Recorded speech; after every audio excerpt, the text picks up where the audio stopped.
Good morning, everyone. My name is William Spear. I'm joined today with my colleague Sophie Werner. We're going to be presenting the webinar titled Burlington County Introduction to Exporting. We're going to start in just a moment. We're letting everybody get in. We've got a full hour packed. There's a lot of information that Sophie and I are going to be going over, and the presentation will be sent around to the participants. So, again, take notes for points that need clarification, but you will get the entire presentation. There's a recording that is being generated as well. I hope everybody's comfortable with that. That will be archived up on the Department of State's website in the near future, and we will send around a link for that as well. So, all right, I'm showing one after, and Sophie, unless you have some objections, I am going to go ahead and start. Sounds great. All right. Once again, folks, thank you so much for coming out to today's webinar, Burlington County Introduction to Exporting. This is our 8th. We've started here in the Southern counties, and this is our 8th webinar. Really pleased to have an opportunity to present information on the topic, a little bit about the Office of Export Promotion, a little bit more about the Business Action Center. But with all that said, let's go ahead and start this. And Sophie, jump on in, take it from here for a moment or two. Absolutely. Welcome everyone again. As Bill said, this is our 8th Introduction to Exporting webinar, and we're very excited to have you all here on this Thursday morning, albeit a bit rainy. We are going to launch a quick welcome poll. If everyone can please take a moment to answer the 3 questions. First question regards your industry. Second question is whether you have exported your product or service. And then the last question is asking if you have a exporting marketing initiative that is active. So we already are seeing some answers coming on in. Thank you for that. I'm going to leave it open for a couple more minutes while I thank our local partners. We would like to thank the Burlington County Regional Chamber of Commerce, as well as the Burlington County Office of Economic Development for their partnership on today's webinar. And we would also like to thank our regional partner, the Chamber of Commerce of Southern New Jersey, for their partnership on this 8-part series. And it looks like we are getting some more responses to the welcome survey. Looks like we've got some accommodation and food service, other. Does not look like, it looks like we do have new to exporters today, which is good to know. And it looks like we've got a actively marketing company as well.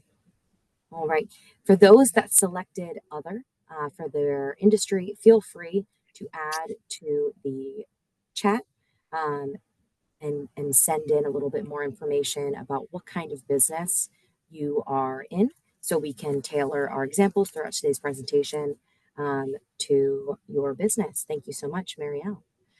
And back to you, Bill. Thank you so much, Sophie. And we're going to go ahead and go forward. And here at the Business Action Center, we have a relatively easy mission to convey, and that is to provide exceptional technical support throughout the state, throughout the counties, and across all industries. We do not favor any particular industry. We very fortunate to work with every industry group here in the state. And I think it reflects too in the breadth of offerings that come from the Business Action Center.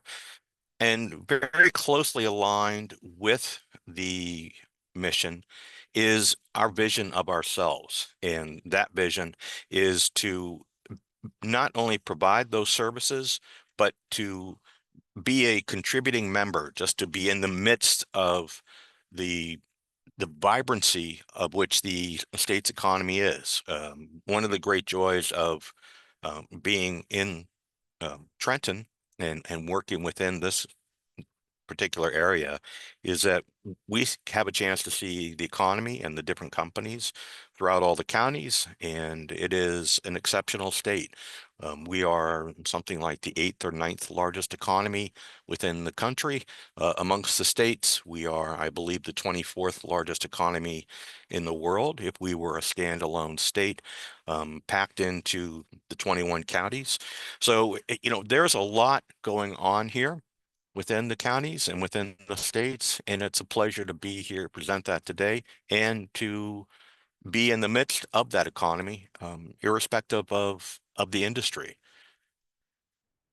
Within the context of the Business Action Center, you'll see us right in the middle of that triangle, and that is a fairly representative graphic of what we aspire to be. And we are connectors. We are in the midst of government entity, private sector entities, um, NGOs, and other partners who are delivering their own economic services back to the state. And we appreciate the opportunity. We appreciate the chance to be another connector across all those.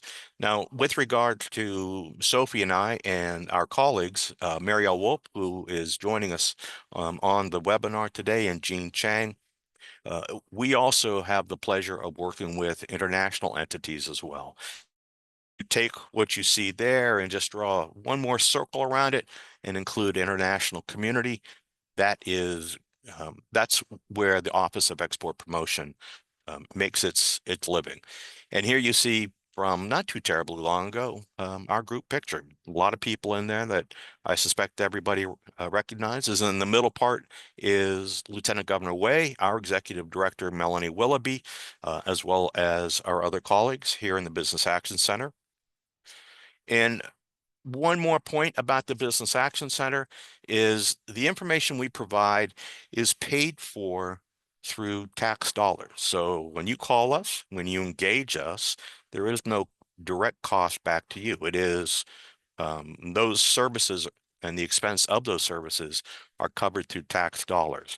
So whether you talk with us, that second bullet point, the Office of Export Promotion, and we're engaging and talking with you about expanding your business into foreign markets, or our colleagues in the Office of Business Advocacy who function like project managers and bring together resources throughout the state and beyond for domestic operations, small business advocacy, a little bit more transactional. The folks at the small business advocacy also staff the call center, 1-800-Jersey 7. My colleague, Don Newman, would probably take me to task if I did not say that several times. You'll hear that from me, 1-800-Jersey 7. And they function to either directly answer a question from their own skill set and their own experiences, or provide links to sources that can answer a given question. The Office of State Planning, who is in the process or in the closing stretch of having the first state plan put in place, and I want to say 24 years. I might be off by 1 or 2 years either way. And then somewhat new to Business Action Center is the Cannabis Training Academy, bringing online services and resources for that particular part of the state's economy. And all of this makes up the Business Action Center. Go forward one more. And just as that banner says right there, that is what we do day in and day out. We provide solutions, and the solutions are tailored for businesses to help them navigate the complexity of the state of New Jersey's government, to help them to navigate, in our instance, the complexities of functioning in international markets, connecting with international buyers, or the complexities of understanding local rules and regulations. Whatever that is, wherever businesses are either encountering an obstacle or friction to their growth or looking for resources to accelerate their growth, that's the BAC. We live to be a part of the solution to help companies wherever they find themselves at that particular moment. Once again, in the midst of all this, you'll see the call, 1-800-Jersey 7. Don Newman, if you are on this today, just to make sure that was for you, sir. But these are the other ways you can connect with us. You see our socials there. Once again, the services that we provide, the insight that we provide with the Office of Export Promotion, business advocacy, small business advocacy, state planning, cannabis training, all of those services are free of charge. Those are covered by taxes paid elsewhere. Another big point is those services are provided confidentially. It's really nobody else's business what you discuss with us. It is a one-on-one exchange of information and service and support to help you with your business, whether it's encountering some difficulties or looking for some resources to grow. That is the role that we play.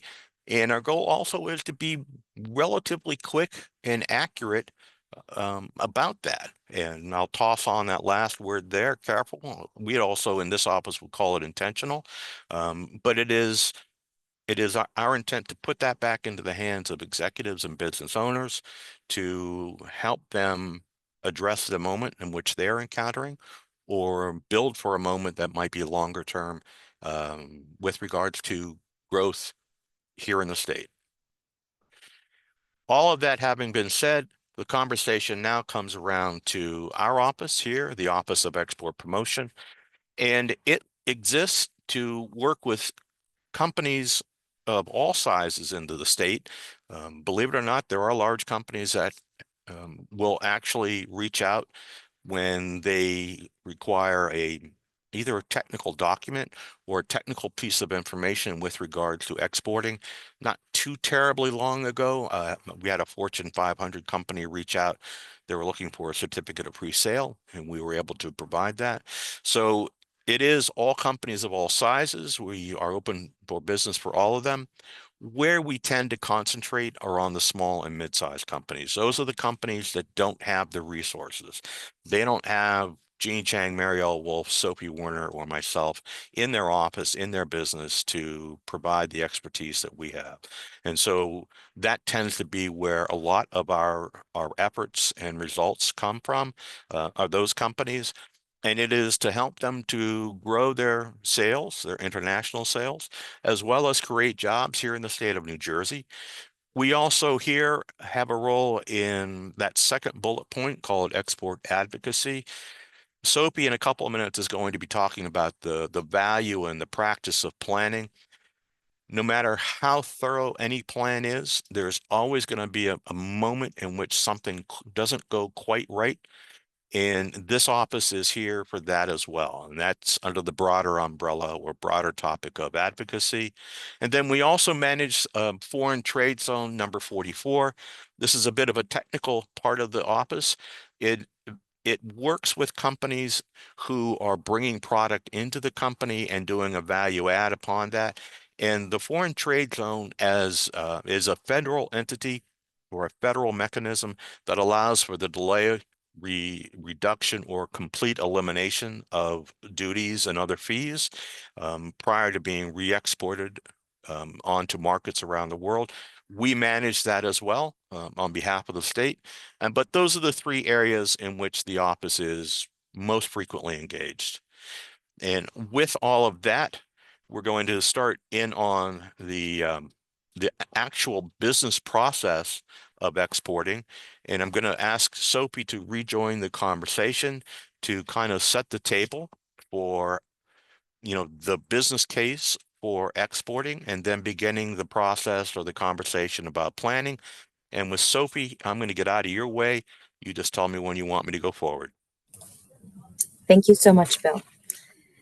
Though today's presentation is geared towards new to export companies, which it sounds like the majority of those on this call would go into that category, the resources that we're going to present today are going to be relevant as you grow into additional markets as well. Just want to make that note. We are going to give you a couple of reasons to listen in and be here if you didn't already have them already before joining this call. So the first reason or the first item in our business case for exporting is, of course, increasing your company's sales. Everyone on this call is here because they are interested in increasing the sales of their business. And what better way than to tap into the 95% of consumers that reside outside of the United States?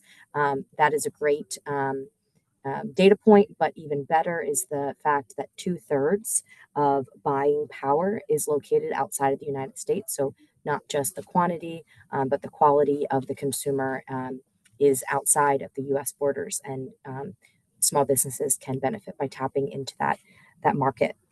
And it'll also help smooth business cycles domestically. So you can look at your export sales as a way to offset the domestic lulls and your domestic sales cycle. And whether or not you are looking to sell the business, it can help increase the valuation. And of course, utilizing the entire systems that you invested in on the production side, the sales side, and on the administration. And you've already invested in these systems, so making sure that you're using them to full capacity, and making sure that you have an outlet for that production. Next slide, please. Today's agenda, we're going to go briefly over the topics of today. We're going to start with a series of questions to get everyone thinking about their level of readiness at this moment. We will then jump in to some trade barriers, trade opportunities, look at some tools such as an export plan, various international market research resources for both product and service-based companies. We'll look at a case study, and then we'll wrap up with some time for Q&A and next steps. Next slide, please. Next slide, please. All right, the first question that you want to ask yourself is, what level of success are you currently having in the domestic market? You want to have some kind of foundational base of sales here domestically before you are looking to expand into international markets. And it is not advisable to jump into exporting as a completely new company. You want to get some experience, you want to have some sales, and be able to fund this expansion. So that's the first thing to ask yourself. Next, looking at management's commitment and long-term commitment. This is not a quick fix. We're going to talk about the importance of management commitment in detail later in today's presentation.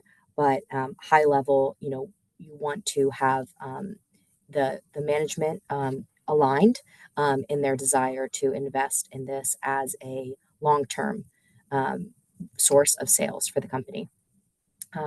Third, we're looking at your ability to scale. So whether you are working with a co-packer or are manufacturing in-house, or maybe exporting might be one of the factors that you consider that makes you make that transition, or to invest in additional equipment for your facility. But looking at your ability to respond to an increased demand. Are you ready for success? And looking at financing for the manufacturing side, or financing for the personnel side, the provision of service side. There are programs through the U.S. Small Business Administration, the SBA, and they have programs such as the Export Working Capital Program, which functions as, it can be a transactional line of credit to specifically support export orders, or it can be asset-based. So it's flexible, and the bottom line is there are solutions, and we work closely with this agency that provides those trade solutions. Next slide, please. Similarly to the financial resources for your increase in manufacturing or increase in sales provision, you also want that after sale follow-up. You also want to be able to consistently target these additional markets. So looking at your ability to invest in systems, training, and hiring of additional staff and personnel to service these new clients. And then, of course, you want to make sure that you have your intellectual property protection both domestically, as you're going to continue to expand your reach, exposure into additional markets. You want to make sure that you're secure at home, but also abroad in the markets that you have considerable presence in. And it's important to note that U.S. intellectual property protection does not afford any protection abroad, and that you would need to pay a fee for each additional IP um, right that you're applying for in that market, and their lifespan is going to vary. But this is something that you're not going to be selling. Start by applying to the IP protection for 100 different markets. Definitely start with a short list, three, two, even one markets that you are interested in selling, and you don't have to jump right into this piece. But this is something that you want to keep in mind, and you want to have top of mind so that when it makes sense to similarly to your decision domestically, so that you are aware of what you need to protect to mitigate risk. In addition, the ability to modify ingredients and product packaging to meet not only the customer preferences, but also the regulations of local, whether it's the health department in a foreign market or additional import regulations. You want to make sure that you have that ability to not just translate the packaging, but any other requirements that are in order. And we work closely, for example, with the Rutgers Food Innovation Center, and they provide assistance in that packaging and localization for specifically food and beverage products. Next slide, please. We are now going to talk about the importance of getting your product to where it needs to be. So, this next question: are you able to ensure that your product arrives to that end buyer? Many times, small exporters, new to exporters, will work with a freight forwarder, a licensed custom broker. Because you want to be able to navigate the customs clearance overseas, which can become a non tariff barrier. And Bill is going to talk about barriers, both tariff and non-tariff, later on in this presentation. But even if you work with a third party, if you work with a broker, if you work with a common carrier, you at the end of the day are responsible for your export. So you're going to be the exporter of record. So make sure that you are aware of your and we'll talk in a second about the export controls and compliance. But first, we want to ensure that you get paid. So looking at your knowledge of different payment methods, such as letters of credit, so a promise from one bank to another that at this, once the product reaches X point, the port, wherever, that the bank will release the funds to your bank. But there's also ways to help protect against non-payment. So the XM Bank is the official export credit agency of the United States and one of our partners. And they can help protect, like I said, against buyer non-payment for U.S. businesses to help them proceed with confidence into international negotiations. Lastly, your knowledge of U.S. export controls and compliance. You need to know enough to know that your product is not only able to be exported, but the entity, individual, country, whoever you are selling it to is also not barred from doing business with you. So most exports do not require a license. There is an exception for dual use items, so any items that can be used for defense purposes or military purposes. If you are in that industry, absolutely you are going to need to take a close look. But regardless of the type of product or service, you always need to look at the export controls and compliance in terms of end buyer and end user. So making sure that you are aware of the countries, entities, and organizations that are barred from doing business, and we are able to point you in the direction of where to conduct that due diligence. Next slide, please. So I know I threw a lot at you all, but one item goes through, or one theme is consistent throughout, that you are going to need a dedication from the decision maker to dedicate the resources needed, time, talent, treasure, into the long-term sustainable growth of your export market. And so to talk more about management commitment to exporting, I'm going to pass it along to my manager, William Spear. Thank you. Sophie, thank you so much. And, Sophie just brings up the point that is kind of an underlying or an intertwine amongst all the different aspects that Sophie and I have talked about thus far and what we're still going to talk about throughout the webinar. And that is a commitment from management and ownership to go down this path. Exporting, particularly for firms that have not really kind of institutionalized it. Many companies on a website, they'll have somebody who reaches out for something and you'll get a knockoff, you get a one-off sale.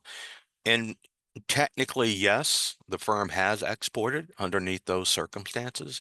But really the goal, if you're going to go down that path, is the goal, and it's a goal that this office supports, is to become a long-term, sustainable, successful exporter, not just the one-off when circumstances kind of align in your favor, excuse me, but to have this be a revenue stream that your company plans on and it banks its future growth on.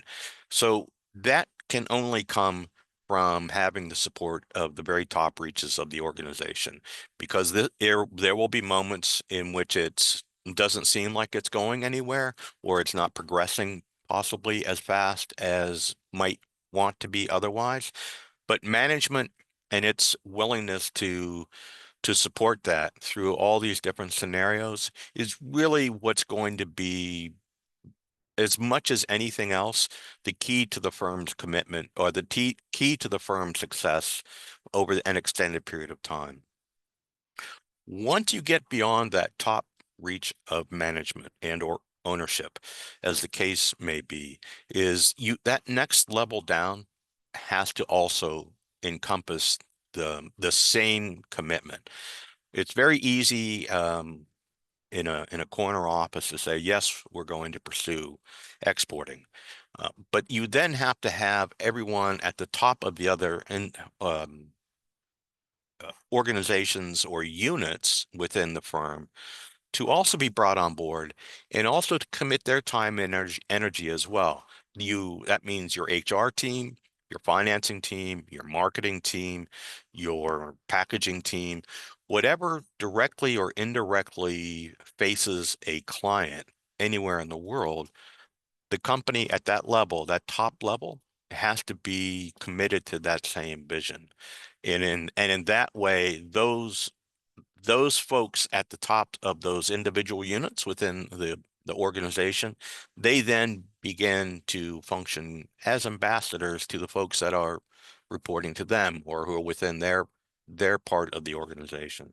And then once you get that aligned, then you start talking with those folks who are outside of your organization, but who are very, very important. And you see listed here a banker, accountant, attorney, an insurance broker. But one of the easiest things to put in place right up front, or to explore, perhaps is a better way to put it, is your banking relationship. Not every bank on the planet is going to be comfortable extending terms for international sales. It's not in every banker's skill set or in their practice. So your current banker is going to be the best place to start. And if, in fact, that banker does not wish to engage in international financing, a very fair question is to ask the banker, well, who would you recommend? Who would you go and talk with that you've heard about that provides that service? And all of this flows from that very top, your top management, your top ownership. And with them, they become kind of the face of the efforts, the international efforts, not necessarily sales, marketing, et cetera, but they become the organizational face for beginning the process and seeing the process through, and realizing the success, and most likely too being prepared to pivot as circumstances warrant. Um, and one of the reasons that management commitment is going to be so important is this slide right here. Trade barriers and trade opportunities. You can't turn on the radio or the television or be online and not be reading about tariffs right now. And that just is, you have to adapt to that. You have to take that into consideration, and you have to make business decisions based upon that. But the key thing to also keep in mind is that tariffs are not the only friction that is involved with international trade.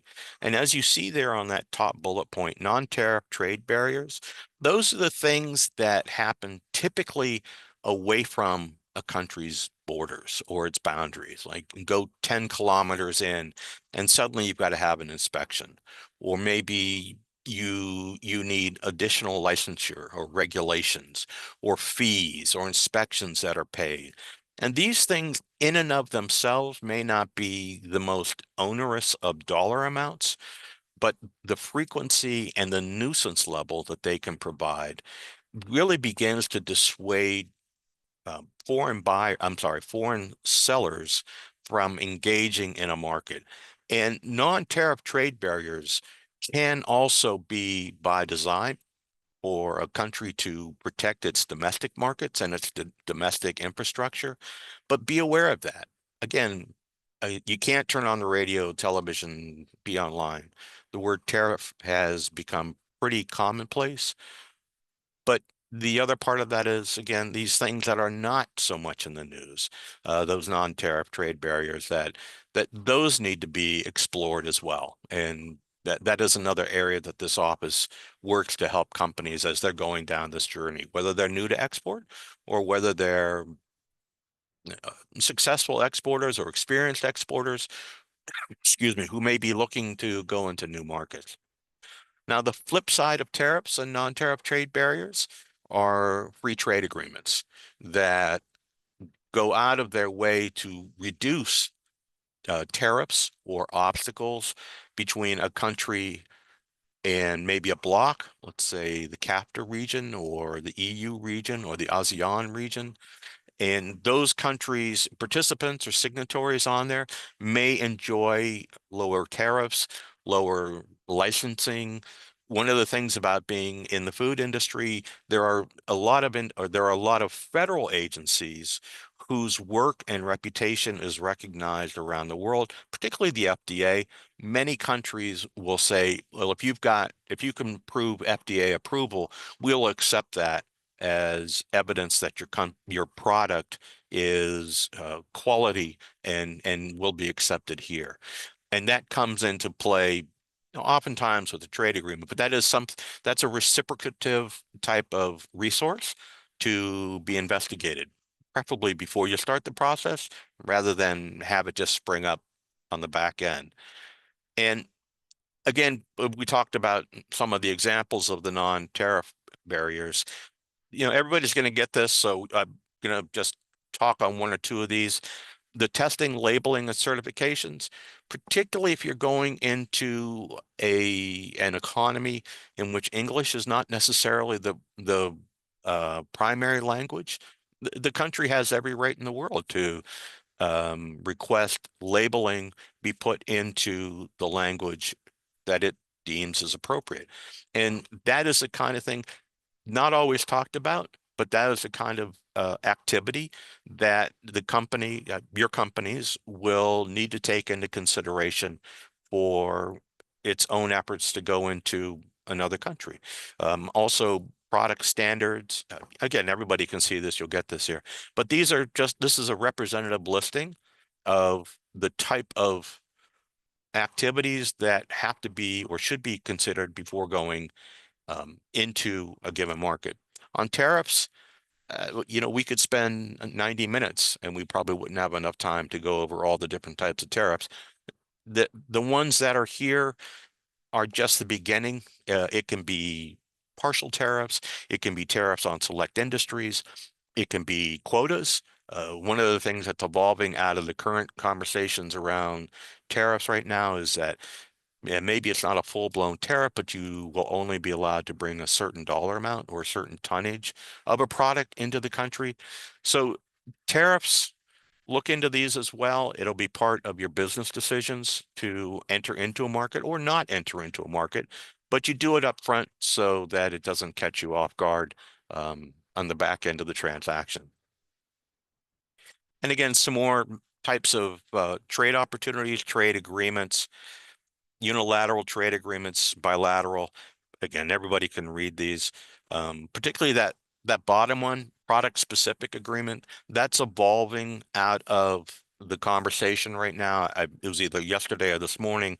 I had heard that between the EU and the United States, there's going to be a preferred rate for steel, aluminum in automobiles, but it will not extend into areas like wine or brandy or other parts of the economic spectrum. So again, not only is it tariffs as a broad-based activity or a broad-based instrument, but it can be tariffs or quotas for specific industries and products. And I think with that, and I'm going to rephrase what Sophie said a moment ago. I know I've just thrown a lot at you, but what I want to do is now bring Sophie back in to begin kind of weaving together the different aspects of what we've been talking about and begin the process of talking out loud about building an export plan. So, Sophie, it's all yours. Thank you so much, Bill.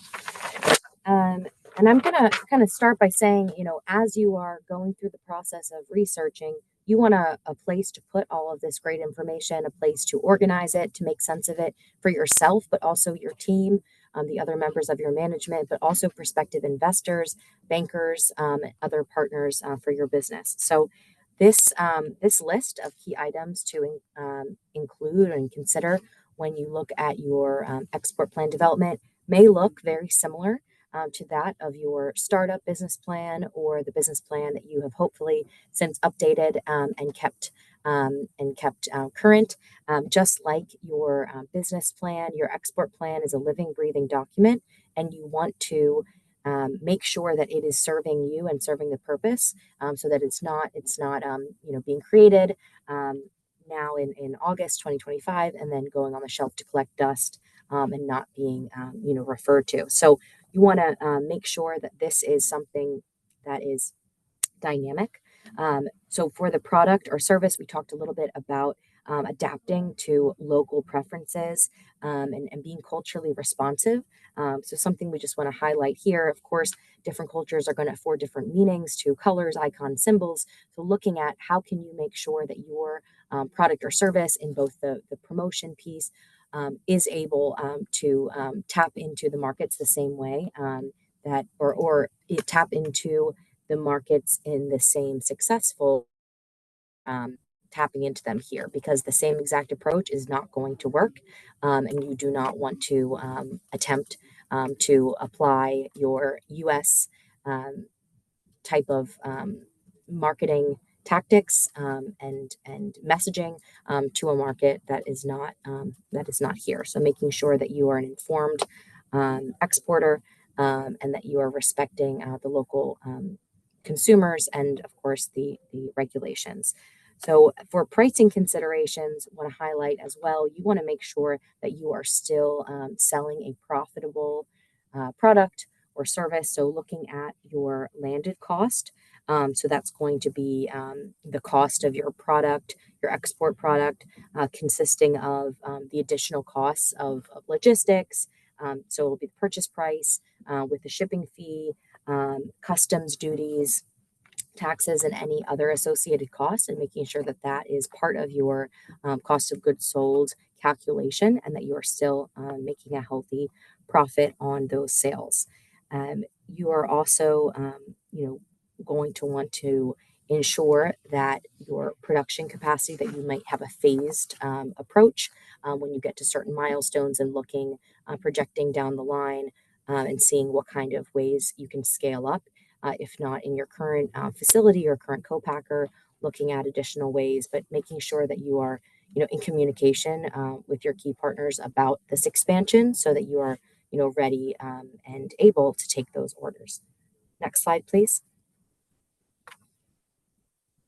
The export planning process, as mentioned, it's similar to a startup business plan, and it's going to start with research. So you're going to start by looking at what you have with your current business domestically, and you're going to look at those key markets that you have identified as maybe the best chance for success of your product or service in the international market.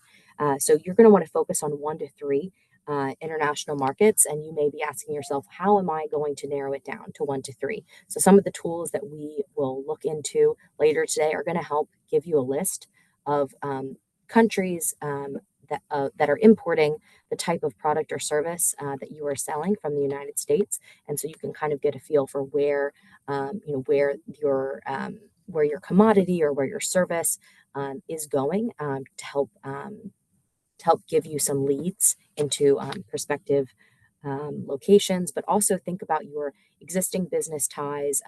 Perhaps you already are familiar with doing business in the UK, or you have cultural ties to Mexico. There's different opportunities depending on your unique company, your experience, your previous experience in business, perhaps in other markets, but also, your team. So, as mentioned, you want to focus on 1 to 3 markets and review those with your management team. And we are going to look at some tools to help you do so in a little bit. Next slide, please. So this is, I think, probably the most text-heavy slide in this presentation. As Bill mentioned a couple of times, this entire presentation will be sent to you later today. So you will be receiving this in a follow-up. Also, this is being recorded, so you'll be able to rewatch. But this outline is meant to give you a rough starting point to sketch out the different aspects of your export plan. So this is from the sample export plan on trade.gov. I do want to give a shout out to trade.gov, an excellent resource from the U.S. Department of Commerce for export plan development, but also market research, market investigation. We're going to look at some of their resources later today. But this can help you organize your research, organize your thoughts, and try to add, of course, some goals and milestones because you can't accurately track progress without established milestones. So, want to point out, export license, most products won't need an export license. Of course, there is that exception for military or defense related products, but you're good that if that's the case, or even if it's not the case, you're going to want to look at the Administration regulations, or the EAR, for the product classification.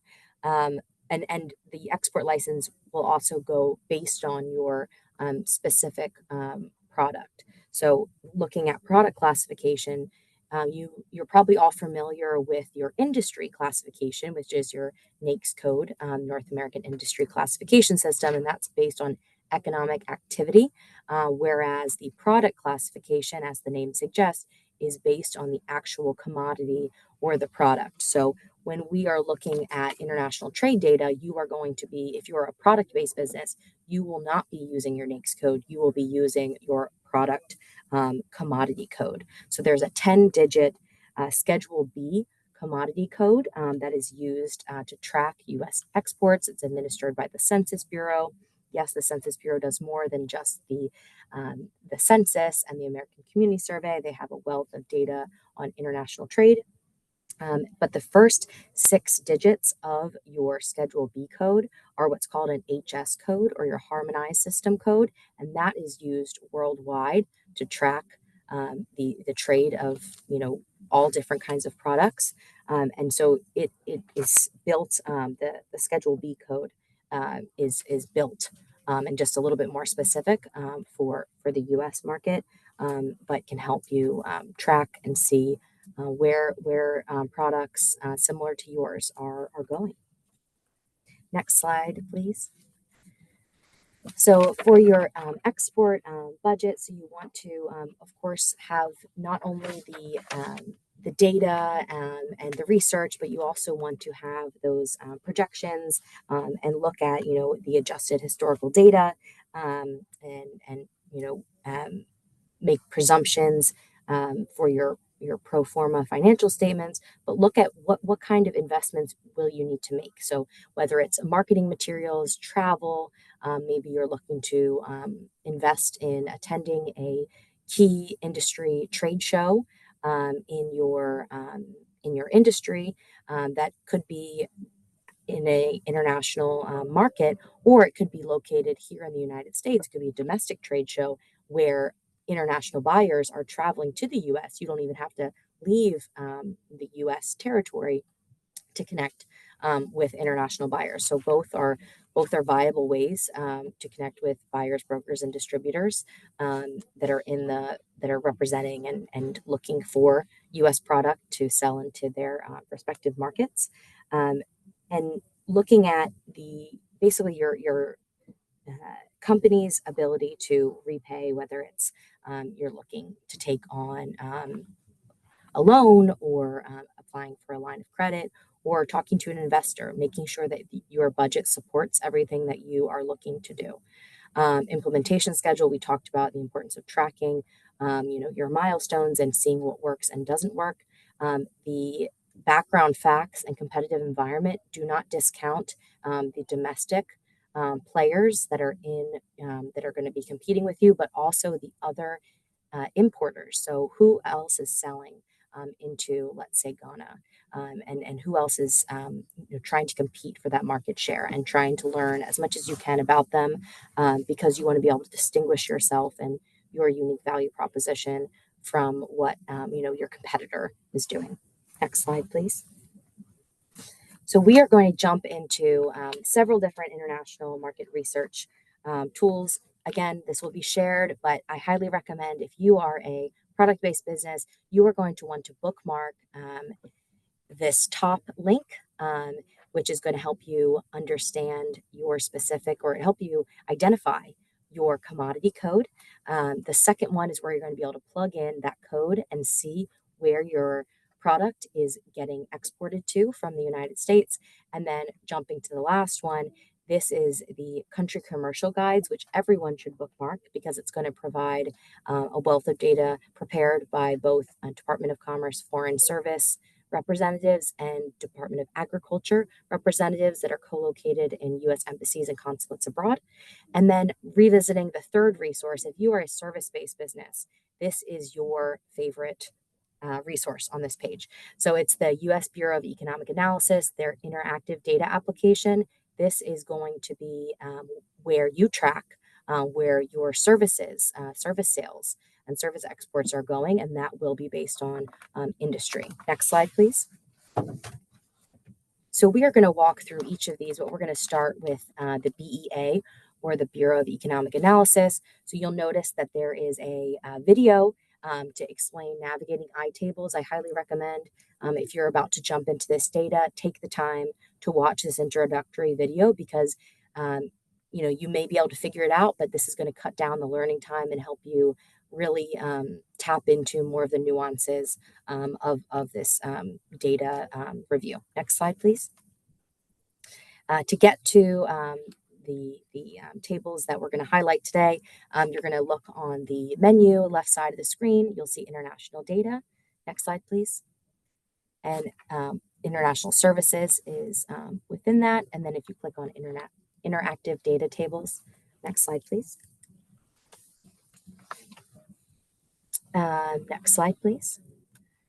You'll see international services. Okay, and then so here you have a list of services or tables to select from. So table 2.2 is organized by type of service and by country. So that one is going to help you see based on your industry, but also based on the market of import. And you can follow, follow the movement of the services. And I want to highlight a couple facts about, top service exports. So one of the major service exports is financial services, but also licensing.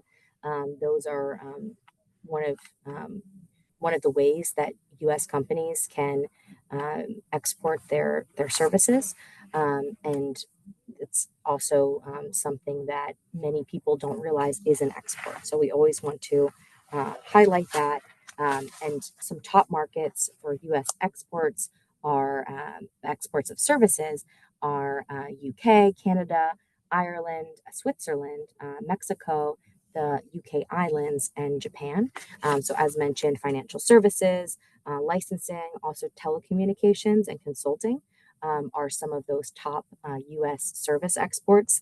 And the BEA should be releasing, or it did release back last month, a new report of information. So that should be all up to date. Next slide, please. Now to go through the product-based resources, we are going to use a fictitious business entity that Bill and I have created for the purposes of this presentation. You might have quickly seen the title, A Bog's Life. So we are talking about cranberries. So we are going to look at, first stop is to see our commodity code. So if we are looking to sell cranberry sauce, canned cranberry sauce, we are going to start by going to the U.S. Census Schedule B search engine. So the first option is using the search engine. There is an option to look through the Schedule B publications. And if you go to the next slide, I'm just going to briefly show you how they are organized. So this is from the view of the Schedule B publication, which shows that it's organized by chapters, sections, chapters, and then gets even more specific from there. The reason why we are going to, on the next slide, go through the search is because that is going to really cut down on the time and help identify the specific code that you can use to then plug in and find data. So it's typed in some keywords, cranberry preserves, click to classify. Next slide, please. And then from there, you'll see assumed characteristics, known characteristics. Those, may or may not be populated based on what your key terms were, but you'll see what we blew up a little bit on the right side, that you can, that this is within chapter 20, so preparations of vegetables, fruit, nuts, or other parts of plants. And then once you go through, and we're actually going to look for cranberry juice to see the exports of cranberry juice. If you start with the juice of any other single fruit, and then cranberry, you see this long number 2009810000. That is our Schedule B commodity code. And we're going to take that number and we're going to plug it into the global market finder on this slide. So this is also on the census.gov, where you can go and select your commodity code from the on the left screenshot. You can see in the upper middle where you choose the code, and then you're able to see the top markets, top export markets of that particular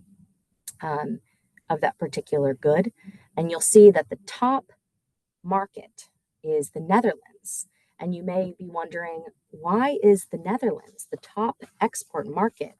The Netherlands is less than double the size of New Jersey. So how are they importing so much of this product? And it very well may be and is because the Netherlands is home to the largest port in Europe. And because of that is going to be the entry point and is going to be on this list. So looking a little bit behind the data and seeing, okay, but where is the product going after that is additional level of research that you're going to want to conduct, but not just taking these high level countries or high level stats at face value. Next slide, please. For the country commercial guides, you are able to select from the region and then use the drop-down list to select. The vast majority of sovereign nations have a country commercial guide detailing different ways of doing business for U.S. Companies. So next slide, please. So we are looking at the Netherlands Country Commercial Guide. So you'll see this is the front page. You'll see the customs, regulations, and standards on the menu to the left, and leading sectors for U.S. exports. And those are going to be key features of all of the different country commercial guides. Next slide, please. And here, this table is for is through the Netherlands agriculture page, but it's looking at the U.S. market share, specifically in market share in consumer oriented goods. So looking at the nearby competition of your products here in this specific market. So that's the level of detail that these country commercial guides get into. So imagine this, but of the particular product that you are selling into the particular market that you are interested in selling into. It really can give you that intel and level of awareness that you're going to want to be an informed exporter. Next slide, please. So of course, we're going to have time for questions and answers, but I do want to mention to everyone that in the follow-up to this email or to this webinar, we are going to be sending the presentation. Once the recording is available, that will also be sent, but we will be sending the new to export assessment questions and an invitation to schedule a follow-up meeting with us to go over your new to export assessment. So that we can really dive into relevant and customized, tailored resources for you as you are looking to get started on your export journey. And with that, the floor is open to any questions. And Sophie, just so you know, we've not got anything in the chat. So if anybody wants to enter a question there, that'd be great. Otherwise, we can also, just as a reminder, 1-800-Jersey-7. Again, if Don Newman is on here anywhere, it'll also be towards the final slide as well. That's one way to get in touch with the Business Action Center. Call them, ask for the Office of Export Promotion, for Sophie, myself, Marielle Wolf, Jean Chang. That's another way to get in touch with us. But again, Sophie, we don't have a question yet. More than happy to answer anything. Certainly know that we presented a lot of information today, and it is not really our intent for everybody just to take this and go off and begin necessarily building their own export journey, but it is intended as a sense to say the data is out there. This office is in a position to work with companies looking to, even if it's at the point, just begin to understand where there might be a market for their goods and or services. What we do here in the office does not require any payment, and a lot of the collaborative nature between our office and companies, in fact, all of our relationships are a lot of research, a lot of analysis. A lot of times too, we will engage companies and ask them to begin putting in place some specific information. Sophie talked about this early on in terms of identifying initial markets. Most people that this office encounters have a lot more international knowledge than they may realize. It can come from a previous employer, your current employer. It can come from your own cultural heritage and connections. It can come from your travel. It can come from within the industry in which you work now, within an industry of which you worked previously. And our goal is to, kind of get all of that knowledge into a situation where the language of international trade becomes a lot less, maybe confusing might be the right word, but to also have it become part of the the day in and day out conversation. Again, everybody knows the word tariff right now. I get all that. But there's a lot of other words that are not so daunting as the word tariff, and that's part of the language that we want to convey. So, Bill, looks like we did just get a question in chat. So brilliant. thank you, Matt, for your question from Anchor Moving and Storage. Matt's question is, how can I connect with companies that need help shipping to other countries? So Matt, quick clarification question. Are you looking are you looking for help shipping your product, or help other companies connect with a logistics company to move into other markets? And feel free to come off mute. I'm going to help other companies. Okay. Um, so what kind of are these companies that are working with you, that might be using your storage facility or might be using your domestic logistics services that are then interested in, let's say, exporting to Canada? We ship anywhere in the world. Okay. Yeah. So are you asking about brokers and freight forwarders?